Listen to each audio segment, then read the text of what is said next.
آج کا نوجوان کہتا ہے ہم تو بس ایک دوسرے کو پسند کرتے، لیکن سوال یہ ہے کہ ہر پسند اللہ کو بھی پسند ہوتی ہے یا کچھ محبتیں انسان کو گناہ کے دانے تک لے جاتی ہیں۔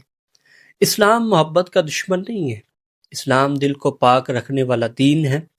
محبت دل میں پیدا ہونا انسان کے اختیار میں نہیں، لیکن محبت کو کس راستے پر ڈالنا ہے یہ ضرور اختیار میں ہے۔ اللہ تعالیٰ فرماتا ہے وَلَا تَقْرَبُوا الزِّنَا إِنَّهُ كَانَ فَاحِشَةً، فرمایا کہ زنا کے قریب بھی مت جاؤ، بے شک یہ بے حیائی ہے۔ یہ آیت ہمیں بتاتی ہے کہ اسلام صرف گناہ سے نہیں بلکہ گناہ کے راستوں سے بھی روکتا ہے۔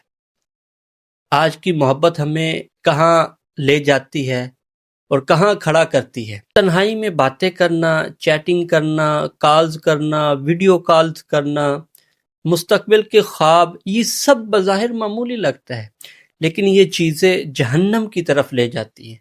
نبی پاک صلی اللہ علیہ وسلم نے ارشاد فرمایا لم یرا للمتحابین مثل النکاح، فرمایا کہ دو محبت کرنے والوں کے لیے نکاح سے بہتر کوئی چیز نہیں ہے۔ اسلام کہتا ہے محبت ہو گئی ہے تو چھپاؤ نہیں، نکاح کرو۔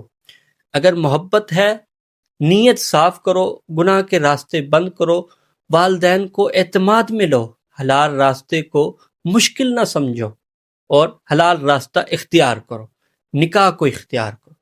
یاد رکھو حرام محبت آخر کار دل توڑ دیتی ہے اور ایمان کمزور کر دیتی ہے۔